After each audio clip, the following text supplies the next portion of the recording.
بندہ بھی اس طرح نہیں کرتا کہ ان یؤتیہ اللہ الکتاب، کہ اللہ جب اسے کتاب دے دے،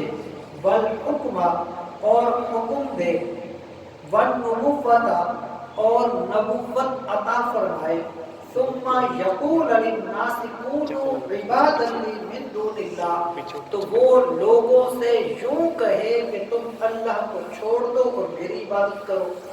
فرمایا کہ یہ کسی بھی بندے کا حق نہیں، اور نہ ہی کوئی بندہ ایسے کرتا ہے کہ اللہ اسے کتاب دے، اللہ اسے اپنا حکم عطا فرمائے، اللہ اسے نبوت بھی عطا کر دے، اور پھر وہ لوگوں کو یہ کہے کہ تم اللہ کو چھوڑ دو اور تم میری عبادت کرو، تو یہ کوئی بھی نہیں کہتا۔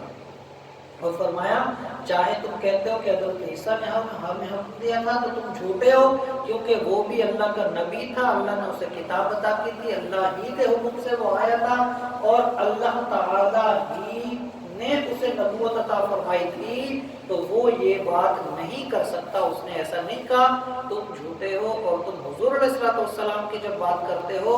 اس میں بھی تم جھوٹے ہو، حضور بھی اس طرح سے نہیں کر سکتے۔ فرمایا ولیکن، ہاں یہ بات وہ کرے گا کہ کونوا ربانیین، وہ کہے گا کہ تم رب والے ہو جاؤ، اللہ والے ہو جاؤ، اللہ کے نیک بندے بن جاؤ، بما کنتم تعلمون الکتاب، اس کی وجہ کیا؟ فرمایا وہ اس لیے تمہیں یہ کہے گا کہ اے لوگو تم اللہ کی کتاب کی تعلیم دیتے ہو، تم سمجھنے والے ہو، پڑھانے والے ہو، سمجھانے والے ہو، وَبِمَا كُنْتُمْ تَدْرُسُونَ، اور تم تو اسی کتابوں میں سے تو درس دیتے ہو، اسی کتابوں میں سے تو سمجھاتے ہو، اسی کتابوں میں سے پیغام تم اللہ کا آگے پہنچاتے ہو، تم خود تو اللہ والے ہو جاؤ، تم خود تو نیک ہو جاؤ۔ فرمایا وَلَا يَأْمُرَكُمْ أَن تَتَّخِذُوا الْمَلَائِكَةَ، وہ تمہیں یہ حکم کبھی نہیں دے گا کہ تم بنا لو فرشتوں کو، والنبیین اور نبیوں کو، اربابا اپنا رب، وہ کبھی بھی یہ حکم نہیں دے گا کہ تم فرشتوں کو یا انبیاء کو اپنا خدا بناؤ۔ آیأمرکم بالکفر، کیا وہ تمہیں کفر کا حکم دے گا؟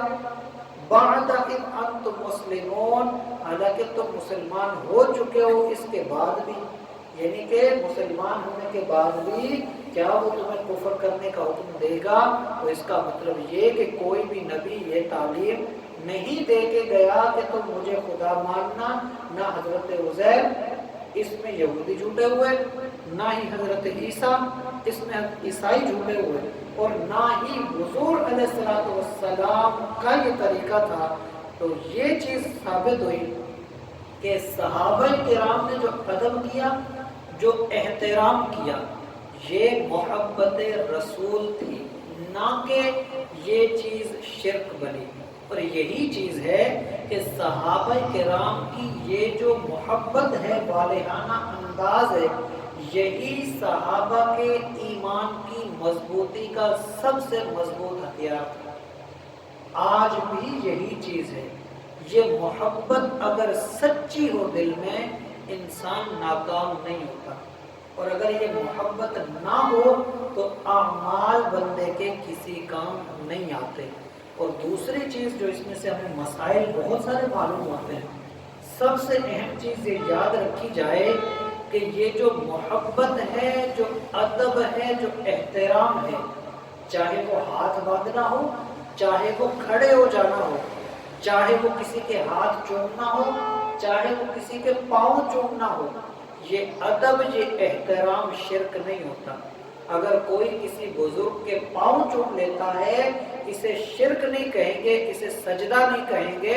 صحابہ کرام نے تو حضور علیہ السلام کے لعاب تک کو زمین پہ نہیں جانے دیا، ہم خالی ہاتھ پاؤں چومنے پر لڑائی کریں گے۔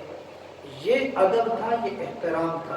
یہی چیز ہے، صحابہ نے حضور کا ادب کر کے بتایا ہے کہ اپنے بڑوں کا احترام کیسے کیا جاتا ہے۔ پھر صحابہ کرام کے بعد تابعین تھے، ان کے بعد تبع تابعین تھے، ان کے بعد آج تک یہ سلسلہ چل رہا ہے۔